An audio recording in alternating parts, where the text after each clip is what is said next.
사람들은 누구나 무엇을 할 때는 계산을 합니다. 시간을 쓰는 것도 계산을 해보고 어디에다가 시간을 쓰면 제일 경제적으로 많은 이득을 얻을 수 있을까, 그런 생각을 하죠. 돈은 말할 것도 없습니다. 어디다가 얼마를 투자하면 어떤 이익을 얻을 수 있을까, 그 일에 우리가 모두 빠른 계산 능력을 갖고 있습니다. 그리고 그 계산에 별로 흑자가 날 것 같지 않다 그러면 하질 않죠. 흑자가 나고 결과가 좋다고 예측되면 우리가 거기에 과감하게 시간과 돈을 투자하게 됩니다. 이것은 누구든지 똑같은 심리라고 생각을 합니다. 어제 우리 목자장 모임에서 임동면 집사님이 그런 얘기를 하시더라고요. 서울의 어떤 아파트가 17억 분양가다. 근데 당첨이 되면 바로 30억으로 뛴다. 그래서 거기에 사람들이 미어터지도록 경쟁을 지금 하고 있는 중이다. 그런 얘기를 들었습니다. 17억 투자해서 30억을 받게 되면 괜찮은 장사죠. 예, 그러니 수백 대 1이 되죠. 수천 대 1도 될 수 있고요. 왜? 계산들을 다 잘하니까. 투자한 결과가 이렇게 많은 이득이 난다면 why not? 왜 안 하겠느냐? 이제 그렇게 덤벼드는 모습을 보게 되는 것입니다. 아파트뿐만 아니라 주식이나 비트코인이나 이런 것도 마찬가지죠. 네. 일정 기간 얼마를 투자해서 주식을 사거나 비트코인을 매입을 하면 몇 달 또는 1, 2년 내에 적게는 몇 배, 많게는 몇백 배까지도 뻥튀기로 늘어날 수 있다는 그런 정보를 입수했으면, 또 그것을 믿으면 영끌이라 그러죠. 없는 돈을 융자까지 해가면서 다 투자해서 거기다가 올인을 합니다. 그래서 대박이 나는 경우도 있지만 대개는 쪽박을 차게 되죠. 네. 그렇게 그만큼 세상의 일들은 우리가 계산을 했을 때는 딱 맞아떨어질 것 같은데 수많은 변수가 있기 때문에 그것이 실패할지 또 결과대로 예상대로 많은 이득을 얻을지는 아무도 개런티 보증하지 않습니다. 근데 오늘 주님께서 우리에게 새로운 투자를 가르쳐 주시더라고요. 근데 주님께서 가르쳐 준 투자는 손해날 일이 없고 망가질 일이 없고 쪽박 찰 일이 없는 대박 나는 인생이 되게 하시는 하나님의 계산법을 우리에게 알려주신 것입니다. 주님께서는 이 사실을 알려주시기 위하여 두 가지 비유를 말씀하시더라고요. 근데 이것을 일컬어서 우리가 천국 비유라고 말하는데요. 우리가 조금 전에 읽었던 마태복음 13장에는 7가지 천국 비유가 나옵니다. 천국에 관한 비유죠. 천국에 관한 것을 사람들이 잘 알지 못하니까 사람들이 늘 경험하는 일들을 비유로 사용해가지고 천국과 관계됐거나 천국 자체를 이해하는 데 도움을 주기 위하여 비유로 말씀하신 것입니다. 근데 여기 13장에서만 마태복음 13장에서만 7가지 비유가 나옵니다. 천국에 관한 비유죠. 그래서 사람들은 마태복음 13장을 걸어서 천국장이라고 말을 하죠. 천국장, 웃으시는 분들 왜 웃으신지 제가 알아요. 천국장을 생각하기 때문에 그러시죠. 말이 나온 김에 제가 맛있는 천국장집 하나 가르쳐 드릴까요? 대통령 별장에 있던 문의면에 가면 거기에 천국장으로 아주 미어 터지는 집이 있어요. 다른 집은 빈자 파리를 날리고 있는데 그 집은 계속 미어 터지더라고요. 가서 기다려야 되고. 근데 그 주변적으로 뭐냐? 천국장이에요. 근데 맛있어요. 근데 13장이 그런 건 아니고요. 천국에 관한 챕터다, 장이다. 그런 말이 되죠. 아까 말씀드린 것처럼 세상의 모든 투자는 위험성을 감수하고 있는 반면에 주님께서 우리에게 가르쳐 주시는 투자는 안전 보장이 되어 있는 투자인 것입니다. 예수께서는 천국을 소유하는 것을 자신이 가진 모든 것을 투자하는 것에 비유하셔서 가르침을 주셨습니다. 천국을 소유하려면 자기가 가진 모든 것을 다 팔아서 사야 한다. 그렇게 말씀을 하신 것이죠.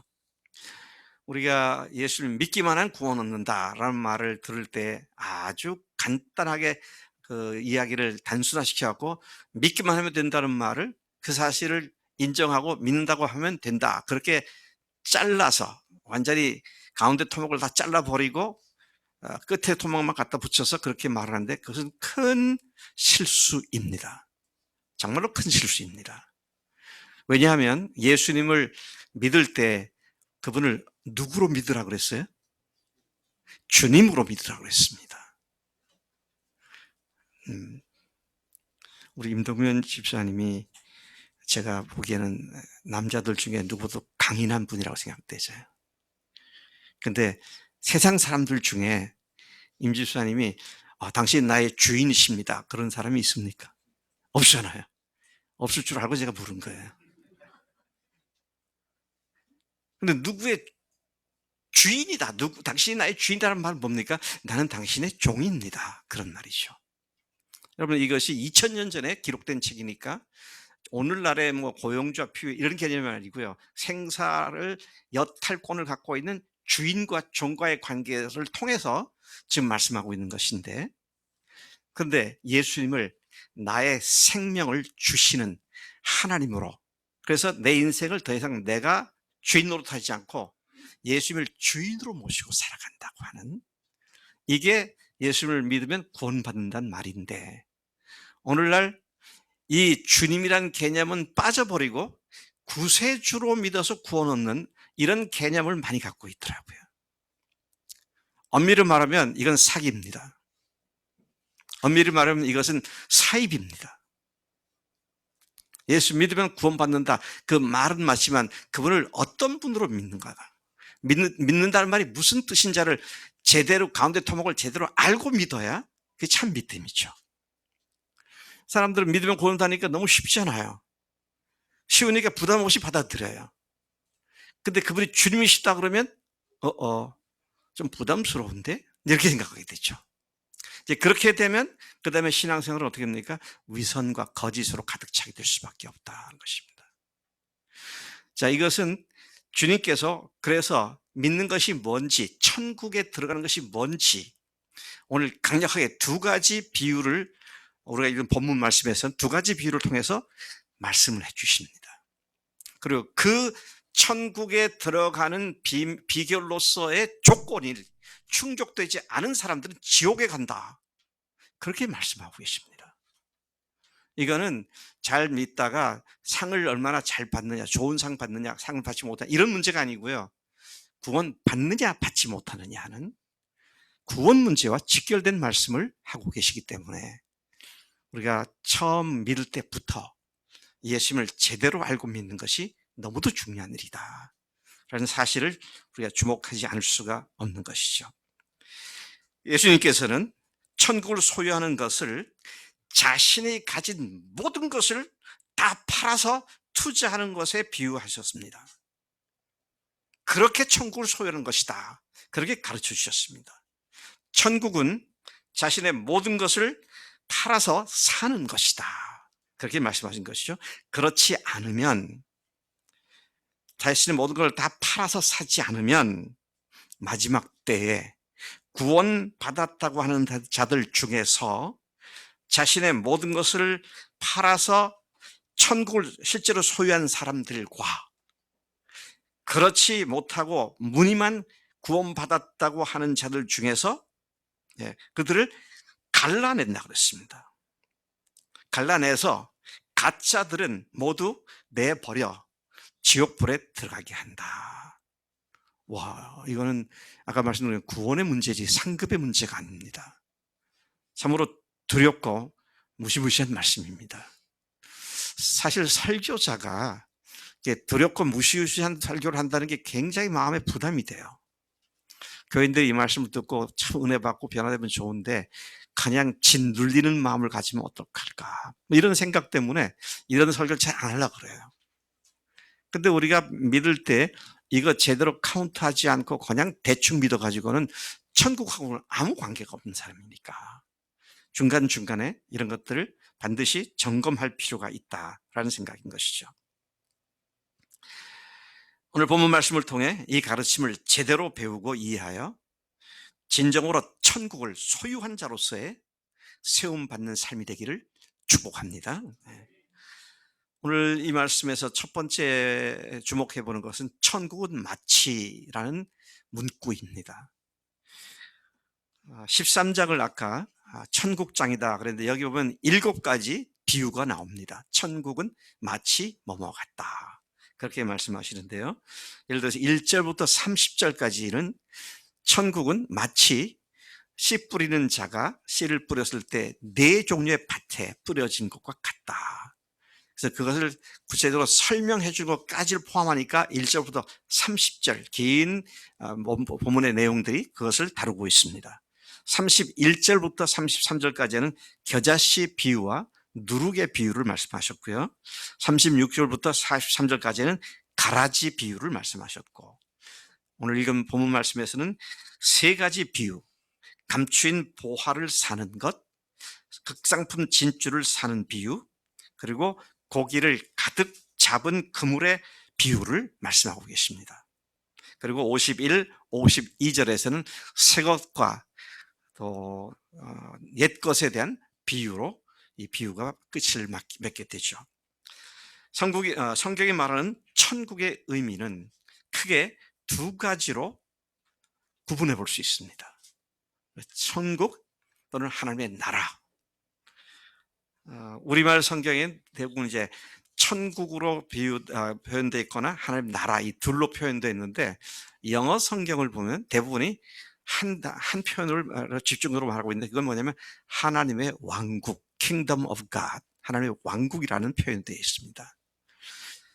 그래서 첫 번째 의미는 모든 사람들이 천국이라는 말을 들을 때마다 즉각적으로 머릿속에 떠올리는 개념 뭡니까? 죽어서 가는 그 하늘에 있는 천국, 천당, 이렇게 생각을 하게 되고요. 그래서 사도 바울도 내가 지금 죽어서 주님과 함께 있는 것이 너무 좋다. 그가 그때 말할 때는 하늘에 있는 하늘나라를 얘기하는 거잖아요. 근데 두 번째 개념은 조금 전에 말씀드린 것처럼 하나님의 왕국이라는 개념입니다. 하나님의 왕국이라는 개념은 그분의 왕이 되심과 그분의 왕으로 통치하고 다스리는 곳으로서의 하늘나라, 천국을 얘기하는 것이죠. 자, 그래서 주님께서 바리새인들과 대적자들이 예수님께 천국에 관한 질문을 했을 때에 천국이 언제 임합니까? 라고 질문을 했을 때에 누가복음 17장에 17장 20절 21절에서 대답하시는 말이 천국은 여기 있다 저기 있다가 아니라 어디 있다? 너희 마음에 있다 그랬습니다. 그때 말하는 천국은 하나님의 통치가 이루어지는 그 천국을 얘기하는 것이죠.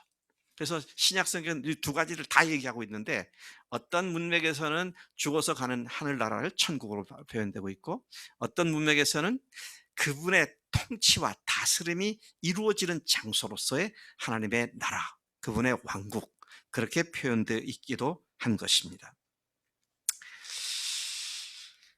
오늘 본문에서만 주님은 본문에서만 그랬으니까요. 44절부터 50절까지 읽었잖아요. 7구절입니다. 이 7구절에서만 천국은 마치라는 말을 3번씩이나 반복하고 있습니다.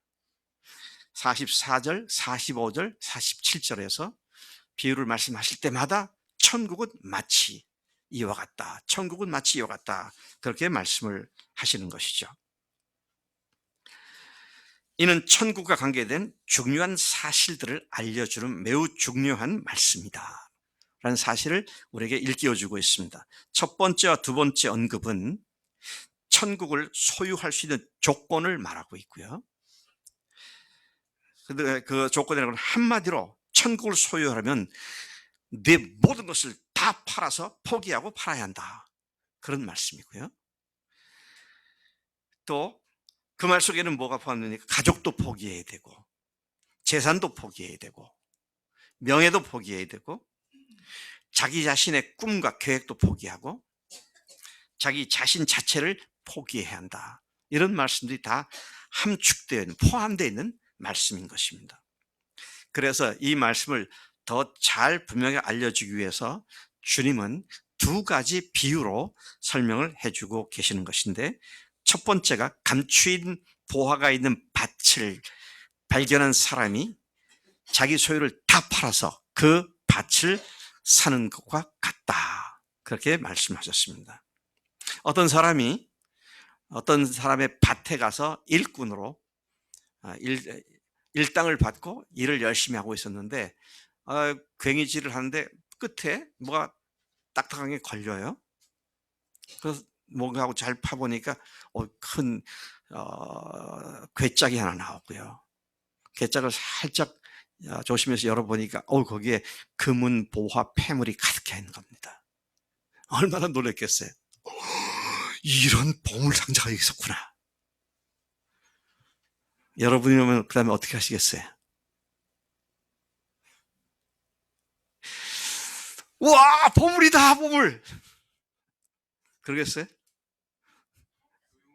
예, 조용히 흙을 덮어두고 누가 알세라 볼세라 조용히 덮어주겠죠. 여러분도 아주 좀 지혜로운 분들이에요. 당시에 유대인들 사회에서 랍비들이 해석한 율법에 따르면 어떤 사람이 남의 밭에서 보화를 발견하고 캐내면 그 보화는 그 사람 걸까요? 아닐까요? 아니고 땅 주인 겁니다. 그러니까 이 사람이 얼른 묻어놓고 그런 돌아가서 자기 집에 가서 자기 있는 전 재산을 다 털고 또 모자라니까 그걸 다 팔아서 그 땅을 산 것과 같은 것이다. 이제 첫 번째 비유가 그겁니다. 참 똑똑하게 일을 잘 처리한 것 같아요. 물론 여기서는 그 물건의 주인이 누구냐, 그 도덕 윤리적인 차원에서 시비를 얘기하려는 초점이 있는 게 아니고요. 어마어마한 자기 대가를 지불해서라도 살 만큼 천국은 너무도 귀한 것이다. 이거를 지금 말씀하기 위한 비유가 되는 것이죠. 어떤 대가를 지불해서라도 얻을 만한 것임을 천국이다. 그것이 천국이다. 그걸 가르치는데 초점이 있는 비유가 된 것입니다. 모든 것을 희생하고서 그 밭을 사는 것은 왜 그렇게 합니까? 자기가 그걸 사기 위해서 치른 대가보다 훨씬 더 큰 이득을 가져다 주기 때문이죠. 그걸 바라보고 하는 것입니다. 계산해봐서 이 주산을 튀겨보고 컴퓨터로 계산기를 돌려봐도 아이고 투자한 것에 비해서는 돌아오는 게 형편없네? 그러면 안 하죠. 근데 와, 이걸 투자하실 때 이렇게 어마어마한 축복이 있구나. 그걸 아는 사람들은 그걸 위해서 내 모든 것을 포기하고 팔기를 조금도 주저하지 않죠. 자, 그렇게 해서 단호하게 그 사람이 대가를 지불하는 결단을 내렸습니다. 여기 보니까 그는 돌아가서 다 팔아서 그 밭을 샀다 그랬습니다. 그가 돌아갔다는 말은 뭡니까? 자기 집에 돌아가서 자기가 이걸 살 수 있는 재력이 되는가 안 되는가를 다 조사해 보고 도저히 안 되겠으니까 집까지 다 팔아가지고 그래서 밭값을 마련해서 땅을 사는 것과 같다. 땅을 샀으니 그 속에 있는 보배는 내 거가 되는 것이 당연한 것이죠. 천국은 그런 거다. 어떤 대가를 지불해도 전혀 아깝지 않은 그런 소중한 것이 천국이다. 다른 말로 바꾸면 하나님의 통치를 받는 삶은 그 어떤 것하고 비교할 수 없는 놀란 복된 삶을 보장해 주는 것이다. 아멘이십니까? 하나님이 통치하신 통치 아래에 있을 때에는 하나님께서 우리를 손해나게 하시고 실패하게 하지 않으시고 인도하시죠. 우리 임동면 목자께서 아까 일생에 내가 2번 큰 실수를 했다 그랬는데 그 내용을 들어보니까 기도하지 않고 그냥 했을 때 이제 그랬다. 이제 그런 말씀 아닙니까? 근데 그분의 통치를 받으면 뭘 하더라도 그분이 여쭙겠죠. 그분의 하라시는 것을 하겠죠. 그래서 우리 생애 가운데요, 굉장히 중요한 결단을 내려야 할 때가 몇 차례 있습니다. 고등학교를 졸업하고 대학을 갈 때는 이과를 갈 거냐, 문과를 갈 거냐. 네. 서울에 있는 학교를 갈 거냐, 대전에 있는 학교를 갈 거냐. 왜 평생의 진로를 좌우할 수 있는 결정적 순간이니까요. 자, 그렇고, 그 다음에 또 중요한 결단은 뭡니까? 실제로 직장을 얻을 때, 어디에, 무슨 직장을 얻을 거냐. 그 다음에 일생을 좌우하는 중요한 결단은 뭐가 있나요? 결혼 대상자를 정하는 거죠. 우리 저 다은이는 잘한 것 같아. 네. 그래서 어떤 결정은 평생과 아니면 영원히 그 결과가 이어지게 되는 것인데, 또 그런가 하면은 이건 결정할 문제는 아닌지 모르겠는데 많은 사람들이 결정을 하더라고요. 자녀를 며칠 낳을까. 제가 지금 후회하는 게 하나 있어요. 그냥 아무 생각 없이 주님대로 받았으면 내가 지금 애들이 한 10명은 되지 않았을까.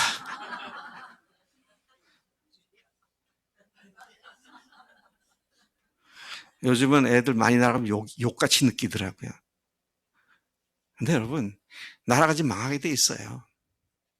우리 저 20대들, 30대들 내 걱정 많습니다. 그대들이 이제 3, 40대, 40대 되면 우리 같은 사람이 이제 저 위에 90대, 80대, 90대 넘어가 있잖아요. 그때 경제생활 못 하잖아요.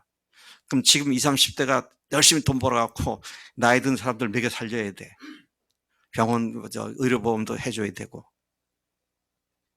근데 10사람이 벌던 게 5사람으로 줄어든다. 그럼 결과 뻔한 거 아닙니까? 다은이가 10명 나.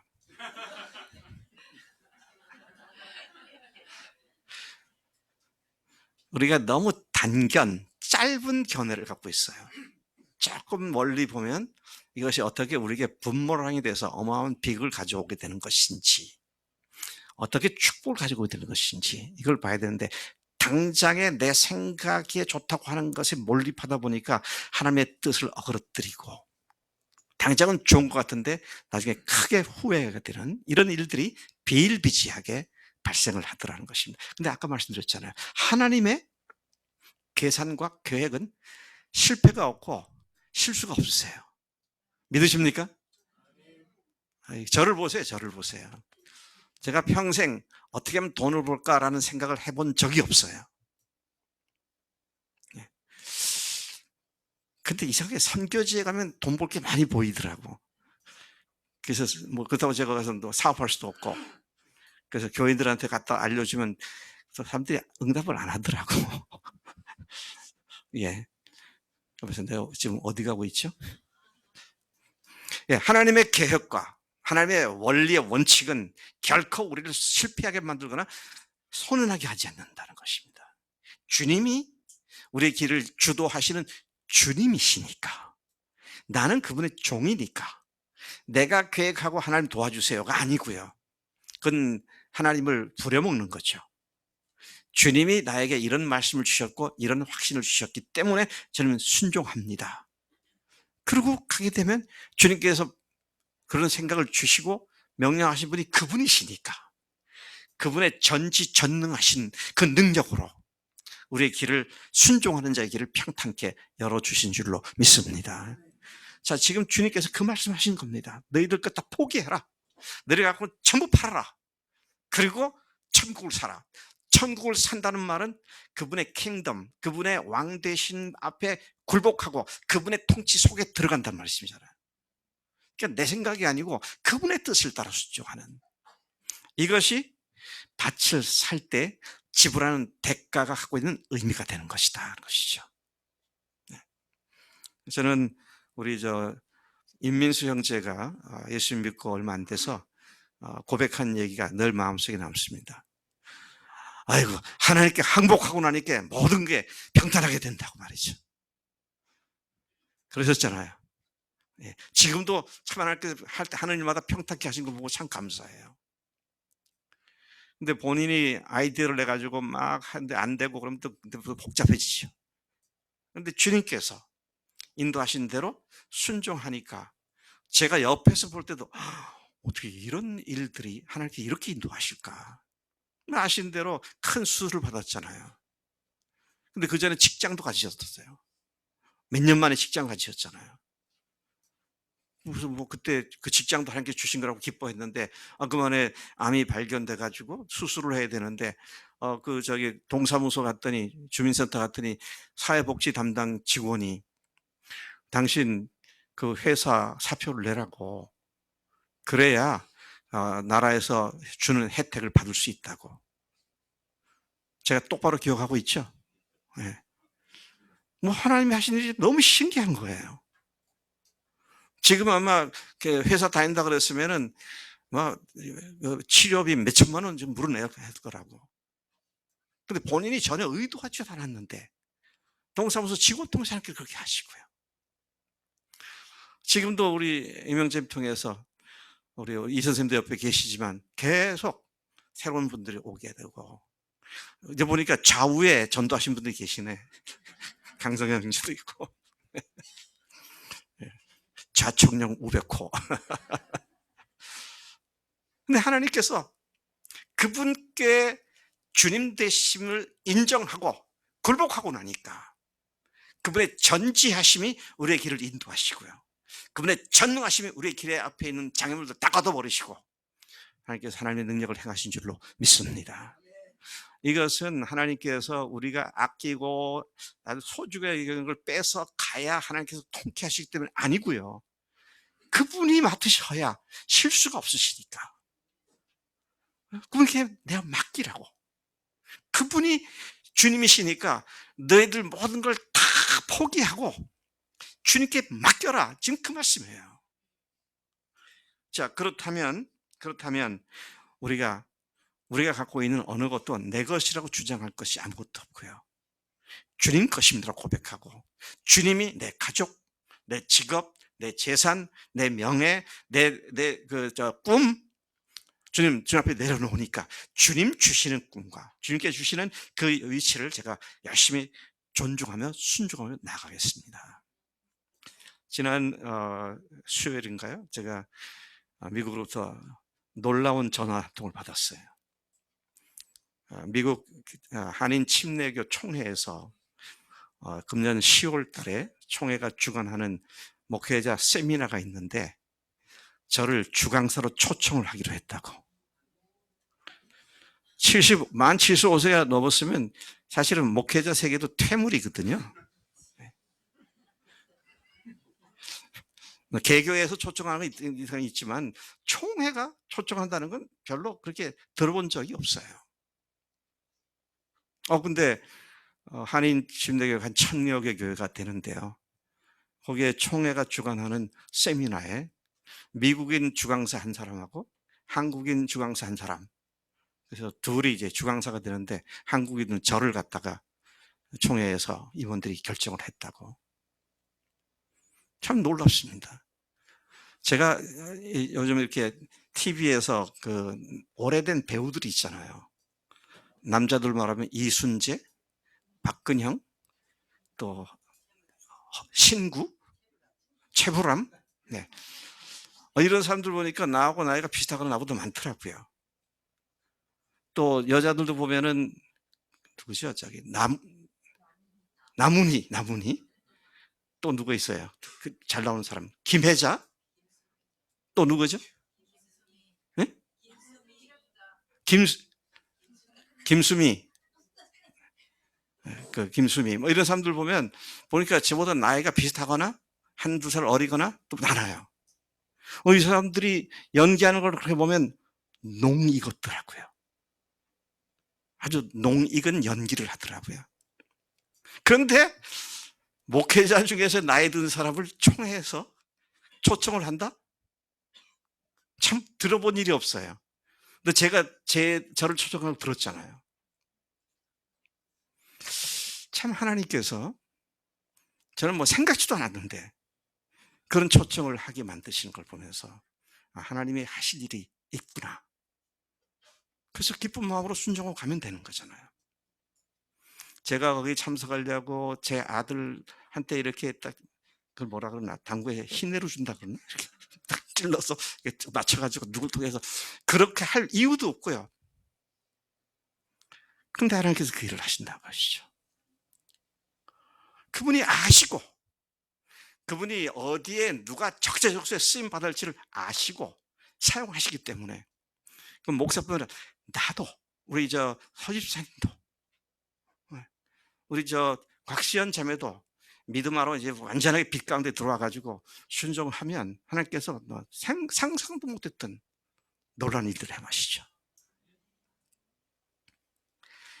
희생한다는 것이 아니고요, 내 것을 다 주님 앞에 내가 맡긴다는 말입니다. 아까운데, 희생한다면 아까워서 한데 할 수 없이 내놓는 건데, 희생이 아니고 기쁨과 즐거움으로, 기쁨과 감사함으로 믿음을 가지고 주님께 의지하는 것, 이게 오늘 첫 번째 비유에서 말하는 대로 모든 것을 다 팔아서 밭에 감춘 보화를 사는 것이다, 그런 말씀이고요. 두 번째 비유는 극상품 진주를 발견한 사람이 자기 소유를 다 팔아서 사는 것과 같은 것이 천국이다. 이 내용 역시 첫 번째 비유와 본질적인 내용은 같습니다. 모든 걸 다 팔아서 그 가장 귀한 진주를 사는 것이다. 천국은 그런 것이다. 천국을 소유하려면 그렇게 해야 한다, 이런 말씀을 하고 계시는 것이죠. 우리 한번 45절 46절을 같이 한번 다시 읽어보겠습니다. 45, 46절 시작. 또 천국은 마치 좋은 진주를 구하는 장사와 같으니 극히 값진 진주 하나를 발견하매 가서 자기의 소유를 다 팔아 그 진주를 사느니라. 여기에 좋은 진주를 사러 다니는 상인이 등장을 하죠. 그의 주된 관심은 좋은 진주를 찾는 것입니다. 그래서 좋은 진주를 사가지고 다른 곳에 팔아서 이득을 얻는 진주 장사죠. 좋은 진주가 어떤 진주인가요? 진주도요, 흠이 있거나 티가 있으면, 그 모양이 찌그러져 있으면 그렇게 값을 많이 못 받아요. 그러니 진주 장사가 돌아다니면서 티 없고 깨끗하고 아주 빛이 잘 나고 또 큼직한 그런 진주를 찾아다니죠. 그 이제 좋은 진주를 찾는데, 그렇게 돌아다니다가 극히 귀한 진주를 만났다 그랬어요. 그래서 제가 이걸 극상품 진주다, 그렇게 제가 표현을 해봅니다만, 그가 이곳저곳 돌아다니면서 좋은 진주를 찾다가 마침내 극상품 진주를 발견했습니다. 그는 진주상으로서 전문적인 지식과 안목을 갖고 진주를 구할 만한 곳에서 찾아다니며 구했던 그런 모습을 보여주고 있습니다. 제가 미국에서 공부할 때 어떤 교인이 다이아몬드를 1캐럿짜리를 산다고, 그래서 1캐럿짜리가 얼마나 큰가. 그런데 VVVI 뭐 이렇게 그 다이아몬드의 등급을 얘기하더라고요. 그러니까 아주 그 결점이 없고 깨끗할수록 VVVV, 그러니까 V가 very imperfect, 그래서 부족한 것이 아주 조금밖에 없는. 이제 그런데 이제 VP 그러면, 그러니까 VI 그러면 그래도 꽤 결점이 많은 그런 얘기가 되겠죠. 근데 저는 뭐 그렇게 있는 줄 몰랐어요. 근데 그분이 그 사기 위해서 갔다 와서 얘기를 하는데 보니까, 다이아몬드 품질도 그렇게 또 구분하는구나. 이 진주 장사가 그런 구분을 잘 할 수 있는 사람이잖아요. 전문이니까. 그 돌아다니다가 극상품을 만난 거죠. 뭐 난생 처음으로 보는 아주 귀한 진주를 발견하게 됩니다. 자, 자기가 찾던 것보다도 훨씬 좋은 진주를 만난 것이죠. 하나님은 진리를 찾는 자들에게 최상의 은혜를 주시는 줄로 믿습니다. 죄를 지은 결과로 하나님과 관계가 단절된 인간을 회복시켜 주시기 위한 예수님께서 십자가에 흘리신 대속의 피값은 그 어떤 것으로도 값을 매길 수 없는 엄청나고 크고 귀한 하나님의 생명이기 때문에 극히 값진 진주로 표현되고 있는 것이죠.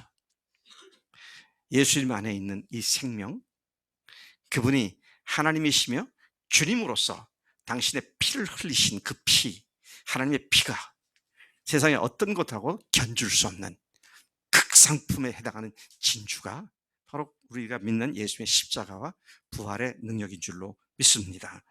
이 진주장자 역시 극상품 진주를 발견했을 때 어떻게 했습니까? 가서 자기 소유를 다 팔아서 그 진주를 샀다 그랬습니다.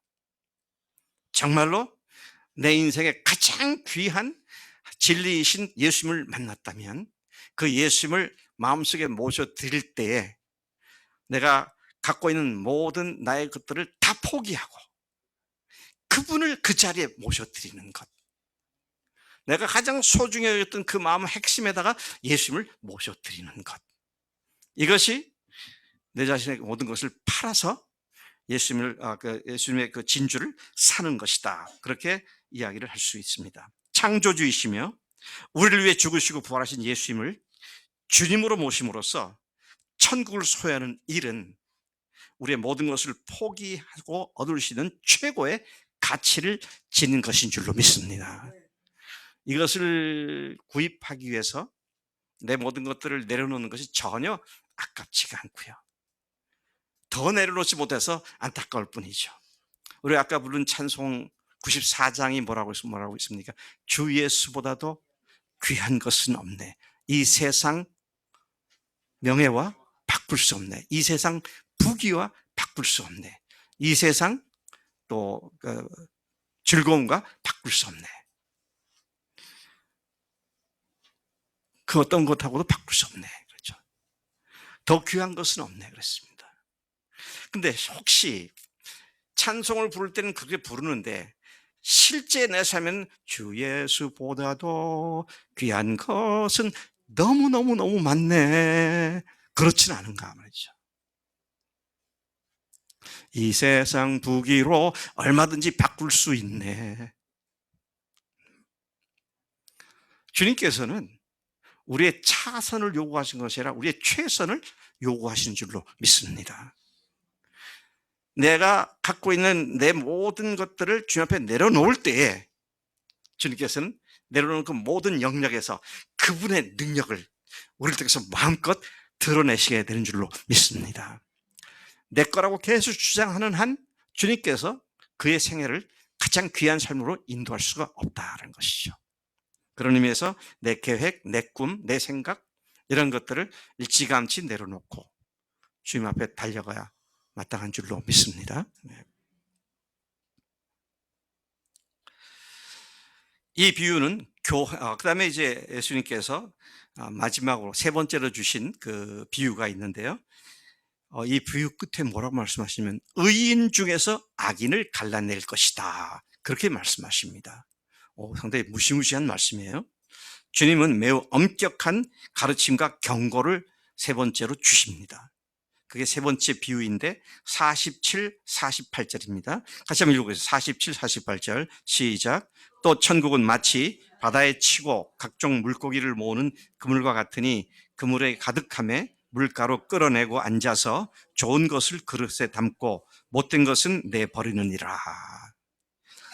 네, 그물로 고기를 잡는 그 고기를 모아서 그물 속에 모아들이는 고기 잡는 방식으로 잡으면 그 그물 속에는 내가 원하는 종류만 아니고요. 온갖 종류의 크고 작은 고기들이 다 그 속에 들어옵니다. 그래서 그물을 끌고 물가로 나와가지고 어부들이 앉아서 그물에서 이제 고기들을 다 집어내면서 좋은 것은 이렇게 종류별로 그릇에다 담고 나쁜 것은 바다에 휙 던져버리고. 제가 그 게를 굉장히 좋아하거든요. 거의, 가위 말고 거의. 네. 근데 영덕 강구 그쪽이 12월부터 5월까지가 개철이다. 12월 때부터 한번 가고 싶다. 그런데 갈 수가 없었어요. 또 앞으로 기회가 남아있지만 갈 수 있을지 모르겠어요. 제가 어렸을 때 그걸 먹고 자랐기 때문에 그 맛을 알거든요. 니들이 게 맛을 알아? 그럼 제가 속으로 나는 알지. 그러는데 아이고 너무 맛있죠. 그러니까 가지 못하니까 동영상에 게 잡는 게 많이 나오더라고. 그래서 그건 꼭 봐요, 제가. 그럼 그물 찾다가 이제 며칠 후에 가서 걷어오는데 거기에 그 개들이 그냥 주렁주렁 달려 올라오잖아요. 근데 그물을 와서 뛰어가지고 그물에서 뛰어서 고기를 갖다가 수조에 놓고 하는데 어떤 건 뛰어가고 바닥에 휙 던져버리더라고. 분명히 대게인데 어메 아까운 거. 너무 아깝게 느껴지더라고요. 그래서 왜 저 사람들이 저걸 버릴까 그랬더니 이 딱지가 게딱지가 9cm 이하면 다 버린대요. 이게 되는 게 있더라고요. 돼 가지고 근데 어떤 사람은 되지도 않고 던져 버려요. 딱 누르면 아니까. 그럴 때 제 마음에 얼마나 '저걸 저걸 버리는구나.' 예. 과감해 버리더라고요. 그리고 하는 말이 "내년에 보자." 그러고 버리더라고요. 여러분, 주님 앞에서 우리가 버릴 것을 담대하게 버리는 것, 이것이 가장 좋은 것을 얻는 하나님의 축복의 통로가 되는 줄로 믿습니다. 네. 사실은요, 우리가 아무리 좋은 걸 하더라도 하나님 보실 때에는 참 하찮은 것들이 많습니다. 참 하찮은 것들이 많아요. 그래서 예수를 주님으로 모신다. 그분을 나의 왕으로 모신다. 근데 그 왕 대신 주님께 순종하는데 거추장거리가 되는, 거슬리는 것들이 되는 것들을 포기하라는 얘기입니다. 그게 뭡니까? 가족일 수 있고, 돈일 수 있고, 재물일 수 있고, 명예일 수 있고, 자존심일 수 있고요. 우리가 그 알량한 자존심 때문에 얼마나 마음의 상처를 입고 그럽니까? 근데 그런 걸 내려놓으면 주님 아시죠? 주님 아실 테니까 제가 문제 삼지 않고 그냥 지나가겠습니다. 이제 그렇게 되게 되는 것이죠. 자, 좋은 것과 나쁜 것을 골라낸다, 갈라낸다 그러셨어요. 좋은 것은 맛있는 고기, 또 어떤 고기입니까? 비싼 고기, 큰 고기. 그런 걸 팔면 돈이 되니까. 근데 나쁜 고기는 어떤 겁니까? 맛없는 거, 크지 못한 거, 작은 거, 이상한 고기들, 그런 것들은 갈라낸다는 것이잖아요. 근데 주님께서 뭐라고 그러십니까? 교회라고 하는 그물 속에 많은 영혼들이 있습니다. 교회를 그물로 비유한다면 교회 안에 많은 교회들이 있어요. 근데 그들을 그래서 의인이라 그러죠. 그 의인들 중에 악인을 골라내겠다 그러셨어요. 와, 이게 얼마나 무서운 얘기입니까? 교회 안에 대가집으로 하지 않고 천국 간다니까 그냥 그거 천국 가기 위해서 믿는다. 그러고는 실질적으로 포기할 것들을 포기하지 않고 있다면 그 사람은 곤란해서 던져 버려서 어디에 풀무불에 던져놓는다 그랬습니다. 풀무불은 지옥불을 연상하는 말씀이죠. 이건 구원에 관한 문제입니다. 상급에 관한 문제가 아니에요. 자, 그래서 우리가 이 일이 언제 있느냐 그러면 세상 끝날에 이렇게 했다 그랬습니다. 49절 50절에 세상 끝에도 이러하리라. 천사들이 와서 의인 중에서 악인을 갈라내어 의인 중에서 악인을 갈라낸다 그랬습니다. 그래서 풀무불에 던져 넣으리니 거기서 울며 이를 갈리라 그랬습니다. 세상 끝이라 그랬어요. 세상 끝이 언제입니까? 개인으로 보면 우리가 죽는 날이 세상 끝입니다. 개인으로 보면은. 근데 역사적으로 보면 주님이 다시 오실 재림하신 날이죠. 그때 천사들을 동원해서 교회 안에 의인들 중에서 죄인들을 갈라내겠다. 그렇게 말씀하시는 거죠. 그때 선별하는 일을 하시겠다는 것입니다. 그 선별 작업은 그물 속에 있는 자들을 대상으로 한다는 말씀입니다. 예수님을 믿고 구원받은 의인이라고 자부하는 사람들 중에서 악인을 갈라내신다고 하신 것입니다. 그렇다면 교회 속에 믿음으로 의인이라고 믿는 자들 중에 천국에 들어가지 못하고 풀무불, 곧 지옥 불구덩이에 떨어질 자들이 있다는 말이 아닙니까? 네, 그런 말씀입니다. 우리가 의인이 되는 유일한 조건은 십자가에서 죽으시고 부활하신 예수님을 어떤 분으로 모셔드리는 것? 나의 주님으로 모셔드리는 것입니다. 주님 앞에서는 내가 주장할 수 있는 것 아무것도 없잖아요. 그게 모든 걸 포기한다는 얘기고요. 오늘 표현할 말씀은 모든 걸 팔아서 천국을 산다. 그런 표현을 하고 있는 것이다 하는 것이죠. 그런데 그렇게 믿고 영접하는 일은 단순히 지식적으로 동의하는 것이 아니라 나를 위해 세상에 오셔서 죽으시고 부활하신 예수님을 하나님으로, 주님으로 마음속에 모셔드리는 것이죠. 예수님을 안 믿던 사람들은 지금까지 누가 주인 돼 살아왔습니까? 그래서 자기가 주인 돼 살아온 결과 행복하고 모든 것이 만족스러웠습니까? 아니잖아요. 항복해야 합니다. 우리 임민수 형제 말도 항복해야 돼요.